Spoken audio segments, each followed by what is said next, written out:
Welcome friends, প্রত্যেককে স্বাগত আমাদের ইউটিউব চ্যানেলে। যে সমস্ত ভিউয়ার্সরা প্রথমবার এই চ্যানেলটি দেখছেন তারা অবশ্যই চ্যানেলটিকে সাবস্ক্রাইব করে দেবেন। তার কারণ এই চ্যানেলে কিন্তু আমরা খবরের অন্তর্নিহিত রহস্যর কিন্তু পর্দাফাশ করে থাকি। তো 11,765 প্যানেল, এই প্যানেলের উপর স্টেজে একটি মামলা হাইকোর্টে হয় সম্প্রতি, এবং খুব শর্ট টাইমে খুব দ্রুততার সহিত সেই মামলার কিন্তু শুনানিও হয়, এবং আজকে এই মামলার কিন্তু মোটামুটি অর্ডার কিন্তু চলে এসছে। অর্ডারটা এখন আপলোড হয়নি, কিন্তু অর্ডার হওয়ার আগে যে বিষয়গুলো সম্পর্কে মোটামুটি ধারণা পাওয়া যাচ্ছে তার উপর বেস করে এই ভিডিওটা তৈরি করা, এবং আশা করি এই ভিডিওটা দেখার পরে এই প্যানেলে থাকা 98% মানুষের, যারা প্যানেল হয়েছেন, তাদের কিন্তু ভয়, ডর, বিন্দুমাত্র চিন্তা কিচ্ছু থাকবে না। চলো তো এই অর্ডারের ব্যাখ্যাতে আমরা যেগুলো নিয়ে আজকে আলোচনা করবো, 11,765 প্যানেল কি দ্বিতীয়বার প্রকাশ হবে এটা নিয়ে যেমন আলোচনা করব। সেকেন্ড হচ্ছে 12 জন মামলাকারী আর চাকরি কি নিশ্চিত হচ্ছে এই মামলার দৌলতে, সেটা নিয়ে আলোচনা করব। সেই সাথে আলোচনা করব 9,533 প্যানেল থেকে কি কেউ বাদ যাবেন, কেউ বাদ পড়বেন, সে বিষয় নিয়েও কিন্তু এই ভিডিওতে আমরা আলোচনা করব। তো মোদ্দা কথা, 98% সদস্যের কিন্তু চিন্তামুক্ত হবে। তো লক্ষ্য করো যে বিষয় নিয়ে আজকে কথা বলবো, একদম শুরুতে যে প্রসঙ্গটা আমরা নিয়ে এসেছি সেটা হচ্ছে 11,765 প্যানেল কি দ্বিতীয়বার প্রকাশিত হবে। উত্তর হচ্ছে হ্যাঁ। এই মামলার দৌলতে সেই 12 জন পিটিশনার ভিত্তিক রায় এই মামলার ক্ষেত্রে হয়েছে। তাদের দুটো করে ডিগ্রি ছিল, একটা আমি দেখাবো একটু বাদে, বড় স্লাইডে আছে। তাদের দুটো করে ডিগ্রি ছিল, অর্থাৎ একটি ডিগ্রি হচ্ছে তাদের ডিএলএড আর একটি ডিগ্রি হচ্ছে তাদের বিএডের ক্ষেত্রে, বা অন্য আরও কিছু সামথিং বাগার আছে, এনআইএসের কিছু আছে, সেটা দেখাবো আমি। মানে অরিজিনাল যে ডকুমেন্টের উপর বেস করে মামলা হচ্ছে সেটা আমি দেখাবো। তো সেখান থেকেই যে কোশ্চেনটা অ্যারাইজ হচ্ছে যে 11,765 প্যানেল কি দ্বিতীয়বার প্রকাশিত হবে, তার উত্তর হচ্ছে হ্যাঁ, প্রকাশিত হবে। এর জন্য বিন্দু মাত্র চিন্তার কিছু নেই। এই মামলাটা খুব এখন বর্তমান সময়ে দাঁড়িয়ে খুব ছোট মনে হচ্ছে, বাট পরবর্তী ক্ষেত্রে এরকম ধরনের বহু মামলা কিন্তু হাইকোর্টে হতে পারে।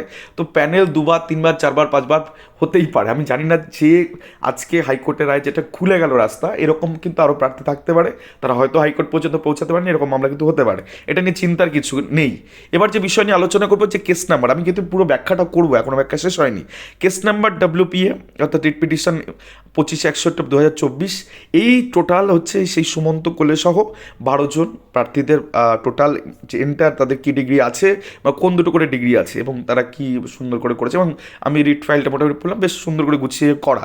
তো সেক্ষেত্রে সুমন্ত কোলে তার বিএড ডিগ্রি ছিল সেশন 19-21, কিন্তু তার ডিএলএডও ছিল 13-15-তে, অর্থাৎ সেখানে ডিএলএডের নাম্বারটা একটু কম এসেছিল, যার জন্য বিএড তারা অ্যাপ্লাই করেছিল।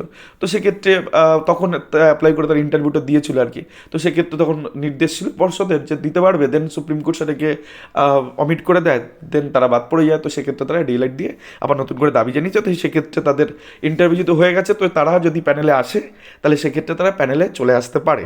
অর্থাৎ তারা যদি মেরিটের মধ্যে ঢুকে যায় তাহলে তাদেরকে নিয়ে একটি নতুন প্যানেল কিন্তু করতে হবে। তো সেক্ষেত্রে খুব বেশি অদল বদল পরিবর্তন কিছু হবে না। শুধুমাত্র প্যারা টিচার কোঠায় লো মেরিটের, মানে একদম কম যাদের মেরিট আছে শেষের দিকে যারা আছে, সেখানে কিছু পরিবর্তন হবে।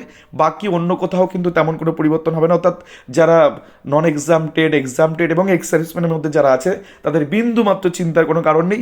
শুধুমাত্র প্যারা টিচার কোঠায় শেষের দিকে কয়েকটা সিটে যাদের অসুবিধা, তাদের কিন্তু মানে শেষের দিকে যারা একদম আছে তাদের ক্ষেত্রে সামান্য কিন্তু জিনিসগুলো হতে পারে। তো সেক্ষেত্রে আমি একটু বলে দিই, আমরা এই 12 জন পিটিশনারের সমস্ত ডিটেলসগুলো খুঁজে আমরা দেখতে পাচ্ছি যে জেনারেল এখানে 3 জন আছে, ওবিসি এরা 7 জন আছে, ওবিসি বি 1 জন আছে, এবং এসসি পিএইচ 1 জন আছে। তো এক্ষেত্রে দেখতে গেলে এরা সবাই প্রত্যেকে বাংলা মিডিয়ামে তারা করেছিল, বাংলা মিডিয়ামে অ্যাপ্লাই করেছিল।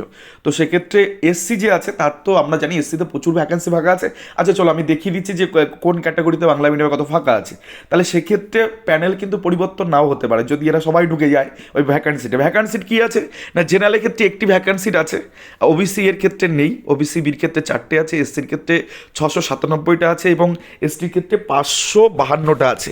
এখন বিষয় হচ্ছে এই সমস্ত প্রার্থীর মধ্যে আমি বললাম জেনারেল 3 জন, ওবিসি 7 জন, ওবিসি বি 1 জন, এবং এসসি হচ্ছে 1 জন। তো এসসি সিট এখানে পাকা, তার জন্য প্যানেল অর্থাৎ 9,533 জনের প্যানেলে কিন্তু কোনো রকম কোনো পরিবর্তন হবে না, এটা একটা বিষয়।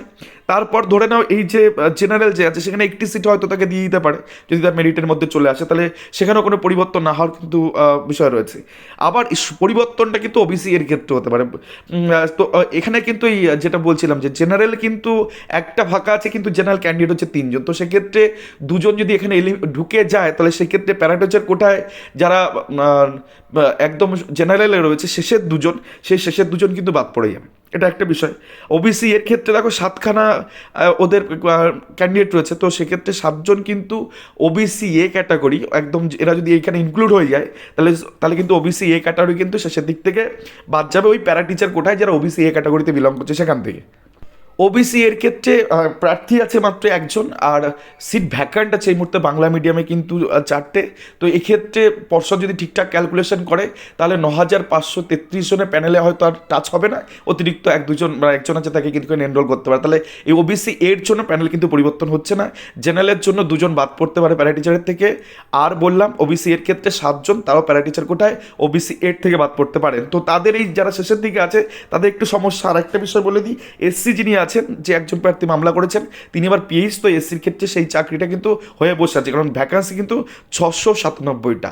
তো এই রকমভাবে টোটাল বিষয়, এবং এটা একটু মাথায় রাখতে হবে যে এই প্যানেল কিন্তু পরিবর্তন হতে পারে শুধুমাত্র এখনও পর্যন্ত যেহেতু 12 জন প্রার্থী তারা কোর্টে এসছে, তো সেক্ষেত্রে ওই 12 জন প্রার্থীদের যে 4টে মাদার ক্যাটাগরি আছে একদম শেষের দিকে যে ক্যাটাগরি, অর্থাৎ প্যারাটিচার, যেখানে নন মানে কনভার্টেড যে হয়ে যারা সাধারণ প্রার্থীরা এখানে এসছে, সেই জায়গাটুকুতে শুধুমাত্র পরিবর্তন হওয়ার জায়গা কিন্তু আছে।